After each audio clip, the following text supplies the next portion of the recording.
A man lies in the street shaking with fever. Dark sores cover his arms.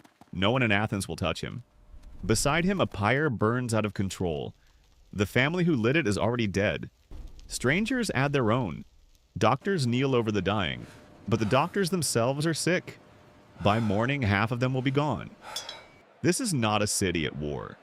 This is the most brilliant civilization on Earth, the birthplace of democracy itself. 6 months ago, these same streets were alive with philosophers, merchants, and poets. The Parthenon gleamed on the hilltop above. Now the temples are full of the dying. The man who built this city lies sick in his own bed.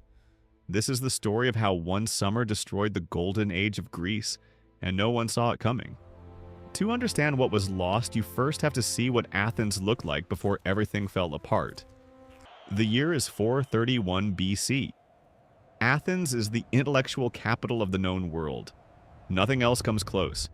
It is not the largest Greek city, not the wealthiest, but it is where the future is being invented every day. Democracy was born here. Free citizens voted on every law in open assembly on a hillside above the city. Philosophy was born here. Socrates walked the agora each day, challenging anyone who claimed to have all the answers. Theater was born here. 15,000 people packed stone amphitheaters to watch tragedies about what it means to be human. Medicine took its first rational steps here. Hippocrates rejected the idea that sickness was punishment from angry gods. If you want to see ancient civilizations brought back to life, subscribe now. This channel rebuilds history from the ground up. Athens sat in the broad Attic plain ringed by dry, rocky mountains. A walled city of perhaps 250,000. At its heart rose the Acropolis, a massive limestone plateau visible from every rooftop. Sacred ground for 1,000 years. On top stood the Parthenon, 46 Doric columns of white Pentelic marble, a temple to the goddess Athena. But it was not the white ruin you see today. Every surface was painted. Deep reds, vivid blues, bright gold. The pediment sculptures showed gods in full color. At sunset, the entire building glowed as if it were alive. Inside stood a statue of Athena herself. 12 meters tall, ivory skin, gold robes, a shield taller than a man. Her worshippers entered the dark interior and saw her face lit by reflected light from a pool of water below. Below the Acropolis spread the Agora. Market, courthouse, political arena, and gathering place all packed into one square. A potter named Euphronios might spend his morning painting a red figure scene on a drinking cup in his workshop. By midday, he would cross the Agora to buy fish and bread from the market stalls along the northern side. On his way, he might stop at the painted stoa to listen to a philosopher argue about the nature of justice. In the afternoon, he could serve on a jury, 500 citizens at a time. Every verdict decided by popular vote. This was not a quiet place. It was loud and dusty and hot. Arguments erupted everywhere. Dogs ran between the stalls. Water came from stone fountain houses fed by aqueducts. Young women gathered each morning carrying tall clay jars called hydriae. A girl of 12 carried a heavy hydria on her shoulder every single day. That was her life. Small but essential. The houses beyond the agora were plain mud brick, 1 or 2 stories high. Flat rooftops for sleeping in the summer heat. Wealthy citizens had painted walls and mosaic floors. But most Athenians lived in 2 rooms at the very most. The gap between rich and poor was enormous. But in the assembly, every citizen's vote counted exactly the same. 7 kilometers to the south lay Piraeus, the great port, connected to Athens by 2 massive walls of stone. These parallel walls created a protected corridor to the sea. Under siege, Athens could receive supplies by ship indefinitely. This was the strategic vision of one man, the most powerful leader Athens had ever produced. His name was Pericles. Pericles had led Athens for 30 years. He was not a king. He was elected by the people every single year. Under his leadership, the city built the Parthenon, expanded its fleet, and created an empire across the Aegean Sea. Tribute money flowed in from over 100 allied cities. Athens used it for buildings, festivals, and warships. He was a gifted speaker. When Pericles stood before the assembly, the crowd fell silent. Every word carried weight. He once called Athens the school of Greece, a city that taught the world how civilized people ought to live. But not everyone admired what Athens had become. To the south, across the mountains, a different power was watching closely: Sparta. A closed society built entirely around war. Every male citizen trained from the age of 7 to fight. Where Athens debated in the open, Sparta drilled in silence. Two opposite systems heading toward an inevitable collision. Tensions had been building for decades. Trade disputes, proxy wars, shifting alliances. The Greek world was splitting apart. In 431 BC, Sparta and its allies declared war. The Peloponnesian War had begun, Greece against itself. Pericles had a plan. Do not meet Sparta on open ground, retreat behind the walls. Let the navy win at sea. The Spartan army crossed into Attica that spring. 30,000 hoplites in bronze armor, the finest soldiers on earth. They moved in perfect formation across the plain, burning everything in their path. Farmhouses, vineyards, ancient olive groves. A farmer named Lycon watched from the city wall as smoke rose from the direction of his own land. His olive trees had taken 40 years to grow. The Spartans would burn them in a single afternoon. He stood helpless.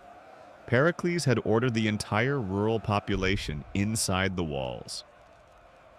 The choice was simple: come inside or die. Tens of thousands poured through the city gates, entire families with their children and livestock crowding every road for kilometers. An old woman carried a clay pot with seeds from her garden. It was all she had left of home. Inside Athens, there was nowhere to put them. People camped in temples, in alleyways, on rooftops, against the walls themselves. The city was built for 250,000. Now it held far more. The overcrowding was instant and suffocating. Sanitation collapsed within days. High waste piled in the streets. Water sources were contaminated. The summer heat made everything worse, but the walls held firm. Not a single Spartan soldier breached them. The strategy was working exactly as Pericles promised. The navy controlled the sea. Every day, ships arrived at Piraeus carrying grain and supplies from allied cities across the Aegean. From the top of the wall at night, you could see Spartan campfires by the thousands spread across the plain. Pericles told the assembly to be patient. Athens could outlast any siege. Time and the sea would break Sparta. All Athens had to do was endure, wait behind the walls, let the navy fight. That was the entire strategy, and it might have worked. Except in the summer of 430 BC, something arrived that no wall could stop. It did not come from Sparta. It came from the sea, from the same harbor that was keeping Athens alive. If this story is gripping you, hit the like button. It helps other people who love history find this channel. The first cases appeared among the dock workers of Piraeus. A sailor collapsed on the stone quay with a sudden violent fever. Within days, more fell sick. Then the merchants. Then the families living near the waterfront. It moved fast and without pattern. The disease climbed from the port toward the city. It followed the roads, the crowds, the walls, everything. It hit the refugee camps first. Thousands of displaced farmers packed together with no sanitation and no clean water at all. A woman from the countryside had brought her 3 sons inside the walls to keep them safe from Sparta. Within a week, 2 of her sons were dead. The third went blind. She buried them without ceremony in shared ground. The historian Thucydides was there. He caught the disease himself. He survived it. And he wrote down everything he witnessed. He described the symptoms with terrifying precision. It began with high fever. Then the eyes turned red and inflamed. The throat and tongue swelled raw. Then came violent coughing that would not stop. Then retching that emptied the body. The skin erupted in open sores and ulcers. An unbearable heat radiated from inside as if the organs were burning. Victims clawed at their own flesh, trying to cool the fire. Some threw themselves into rainwater cisterns. Nothing helped. Most died between the 7th and 9th day. Those who survived were often left permanently blind, crippled, or without memory. The doctors died faster than anyone because they had the most contact with the sick. Healing became a death sentence. No philosopher could explain it. No priest could stop it.